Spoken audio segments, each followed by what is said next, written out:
is my school. It's where pleasant and I love my school. Thanks. This is our computer lab. We chose computer from third standard itself.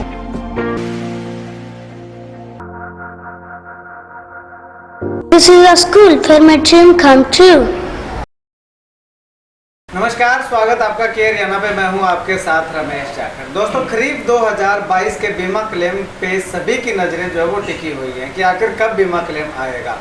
एक समय था जब 42 गांव का बीमा claim मंजूर हो चुका था और उसके बाद जो है वो अब तक बीमा क्लेम की कोई चर्चा नहीं है कि कब आएगा कब नहीं आएगा। हालांकि अगर बात करें तो 17 सितंबर से पहले बीमा क्लेम आने की बात जो है वो लगातार कही जा रही थी। जो पीछे किसान टैंकी पे चढ़े थे और जो टोल को जाम किया था, NH 9 को जाम किया था, उस समय उपायुक्त महोदय ने 1 महीने के अंदर बीमा क्लेम दिलवाने की बात कही थी, आश्वासन दिया था। उस आश्वासन के बाद किसान टैंकी से उतरे और जो रोड जाम का कार्यक्रम है उसको स्थगित किया गया था। हालांकि धरने पे आज भी किसान बैठे हुए हैं। तो अब एक एक करके जो है वो पूरी प्रक्रिया हम समझेंगे। और सबसे पहले मैं आपको बता दूं कि ये बीमा क्लेम कब आएगा।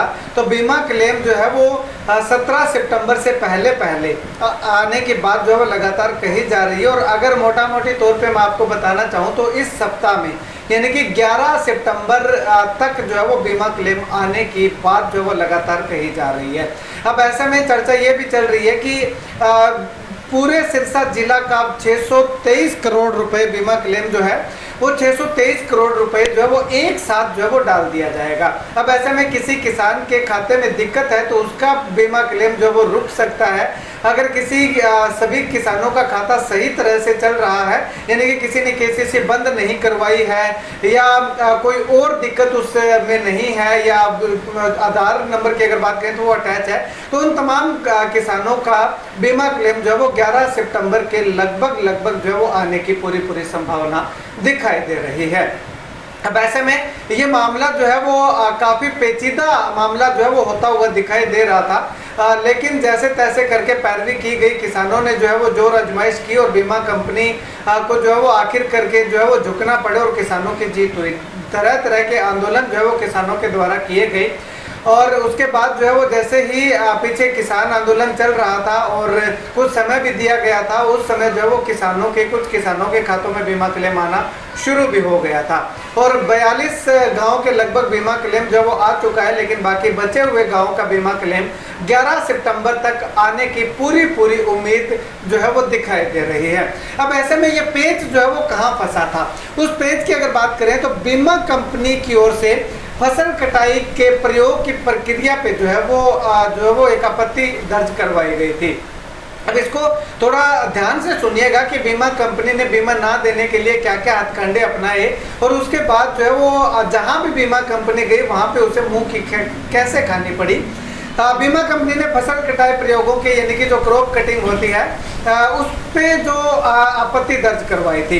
उसके बाद सरकार ने सरकार के पास दर्ज करवाई थी। सरकार ने जो है वो 2 कमेटियां जो है वो बनाई थी और 2 कमेटियों जो 2 जांच समितियां जो है वो बनाई थी। और उन समितियों का क्या काम था, एक को जो है वो तकनीकी खामियों की जांच करनी थी और दूसरी कमेटी की अगर बात करें तो फसल कटाई के प्रयोगों की जो रसीद थी उनकी जांच करनी थी। यानी कि क्रॉप कटिंग के दौरान जो सिग्नेचर वगैरह हुए हैं, बीमा कंपनी के कर्मचारी वहाँ गए हैं या नहीं गए हैं, ये कमेटियां बनाई और ये कमेटियों ने जो है वो जांच करने के बाद जो है वो फैसला जो है वो किसानों के पक्ष में आया, किसानों के हक में आया। और ऐसे में बताया ये भी जा रहा है कि जो ये सरकार ने कमेटियां बनाई थी, सरकार ने जो समितियां बनाई थी, उन समितियों ने जो रिपोर्ट सौंपी उसमें जो है वो जो अधिकारी और जो कर्मचारी दोषी पाए गए थे उनके खिलाफ भी सख्त कार्रवाई करने की बात जो है वो लगातार कही जा रही है। अब कैसी कार्रवाई होगी या नहीं होगी वो तो सरकार जाने या आने वाला वक्त बताएगा। चलिए, उसके बाद अगर बात करें तो उसके बाद बीमा कंपनी जो है वो राज्य सरकार की तकनीकी समिति के अंदर यानी कि टेक्निकल कमेटी जिसको बोलते हैं उसमें गई।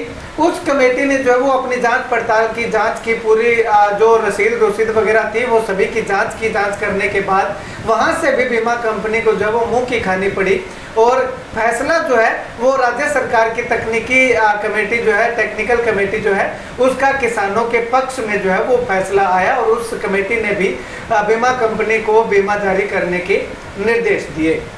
उसके बाद बीमा कंपनी ठहरी कहाँ मानने वाली थी, क्योंकि मामला 623 करोड़ रुपए का था।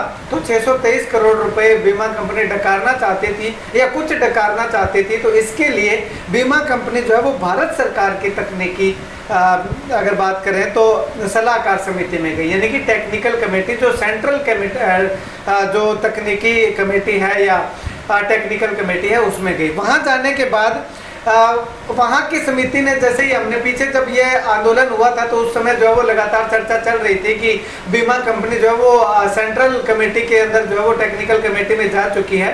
तो उस सेंट्रल कमेटी ने भी जो स्टेट कमेटी थी, जो स्टेट कमेटी की रिपोर्ट्स जो है वो चेक की और उसके बाद जो बीमा कंपनी के जो तर्क थे उनकी जो वो अलग से जांच की। तो वहाँ पे भी बीमा कंपनी को मुंह की खानी पड़ी और आखिर करके जीत जो है वो किसानों की हुई, फैसला किसानों के पक्ष में आया।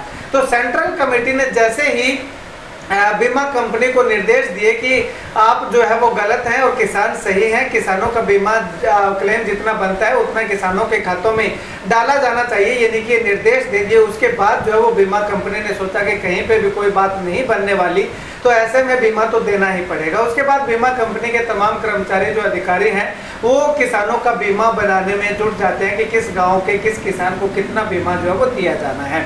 ऐसे में जो 42 गांव बचे हुए थे उनकी लिस्ट के बीमा कंपनी के द्वारा बताया जा रहा है कि पहले से ही तैयार कर रखी थी, क्योंकि उनमें कोई ऑब्जेक्शन, कोई डाउट जो है वो नहीं लगे हुए थे, किसी तरह की कोई क्वेरी नहीं लगी हुई थी।